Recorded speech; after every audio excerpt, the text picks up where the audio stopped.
Hi there, welcome to day 2360 of What Chip to Now. Sharon Horne-Ellstrom here, documenting my journey as I originally transitioned from the brick and mortar corporate world of businesses. I was in both simultaneously corporate America, working for some amazing companies and really cool industries, as well as starting, running, operating, supersizing, selling my own businesses on the side. Learned it from my dad. Thank you, Einer, for teaching me that I could do more than just one thing and show up in the world in different areas in different ways that worked for me. And it was a different path than most people would ever follow, but it was one that worked for me. And I think that we need to learn that we need to do what's right for us and figure that out. Nobody else can do that for us.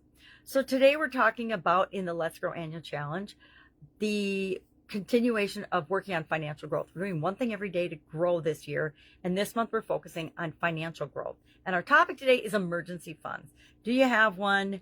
Should you have one? Why would you even want one? What do you use it for? And what happens if you don't have one? I can attest to that because I've had one for most of my life, but there have been times when I've dipped into that. And that would be one of my greatest lessons learned is don't dip into it. It's like your 401k plan and your investment plans. You don't dip into them unless you have looked at every possible way to be resourceful. And that's your last resort. That's the biggest lesson I learned there. So we talked about emergency funds, and we shared Patty's story in Guide 2 of the Let's Grow Annual Challenge private Facebook group, which is where there's a write-up for each day of the challenge, and then we've got an action item as well as someone's story. And this year, what I've been doing the first month I didn't. I shared different people's stories each step of the process, and I thought it was really clunky. So starting in March, we went through the process, and we just shared one person's working through the process, each step of the process. And I think that felt better for me, and it made it easier for me to follow. So I figured it helped other people and made it easier for them to follow as well. So we'll continue to do that through each of the different 9 categories that we're focusing on. It's part of a life framework that I've used for decades. And then in 2021, I added 2 core skills to that life framework that I use and I teach other people to use because it's been so powerful for me.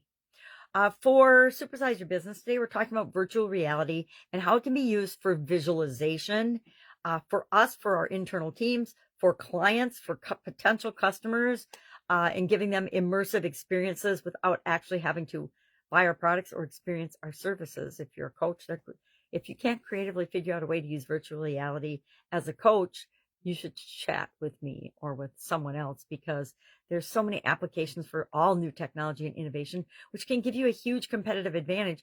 Because even though every human being has the ability to visualize, we don't think that we do. We don't think that we're good at it, right? We don't think we can do it and that we can improve that skill. But it's like any other skill. Once we decide we want to get better at it, we absolutely will spend some time and energy on it, and we'll get better at it. Before we know it, we're actually an expert and very, very good at it.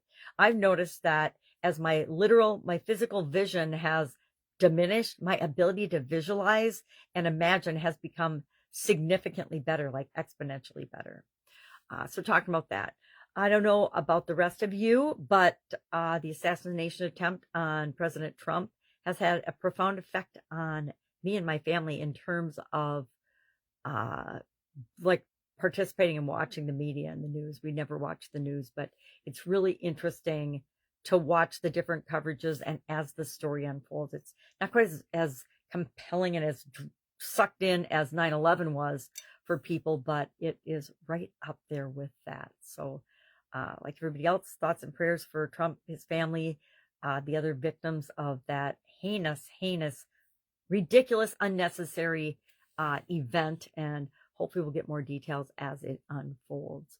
I don't like to talk about news stuff in my broadcasts very often, but sometimes something happens that is so profound, I can't keep my mouth shut about it. So have an awesome day. Pray for your families and take care of your families. That's all I can say now and always. That's something that's very, very important to me. Obviously, it's one of my core values. All right. Have an awesome day. I'll, of course, be with you tomorrow.